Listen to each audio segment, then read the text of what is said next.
I got a grant for my studio from the Eureka program, which is actually more geared towards biology, chemistry, math students. And I sort of proposed my work there as a research project, because I do feel like I'm investigating materials in sort of a researchy sort of way. And then it's also through the Honors College. This is my thesis exhibition. For this show, I'm interested in surfaces that separate the body from the external world. And so skin is this really thin organ that you have that covers your whole body, but it totally separates you from experiencing the world fully. All of these figures in my paintings are sort of trying to breach that divide and connect out into white space around them that they can't quite permeate. And then I'm also interested in the tools that people use to modify their bodies and try to connect, like binoculars, trying to extend your vision out and somehow try to put yourself out there into the world a little bit more. Or I guess I'm not really interested in trying to create a picture of the outside of the body. These stained pieces on paper sort of feel like a more felt image of the body, the way it feels to look out through behind a pair of glasses rather than a picture of someone sitting there wearing glasses.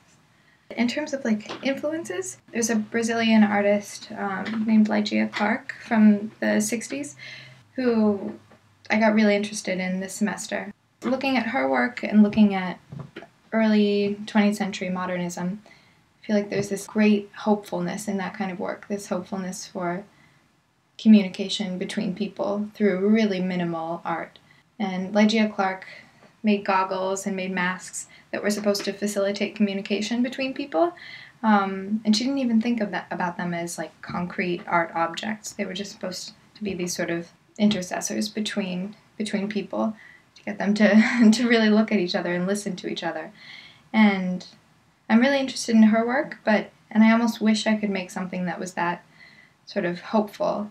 But I think when I look at my work, I realize I guess it sort of talks more about the failure of that idea that these goggles don't really work. You look into them and you're sort of stuck in yourself.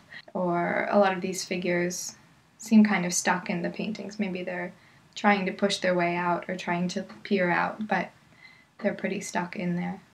In my studio, I have all these science books from the 1960s. They're these sort of goofy photos of scientists in their laboratories, and these 1960s scientists were really trying to understand the chemistry of the world through very physical means, playing around with really dangerous materials and blowing things up. And I don't know, I guess I sort of feel like that sort of goofy scientist when I'm in my studio executing all these experiments and trying to understand things through materials.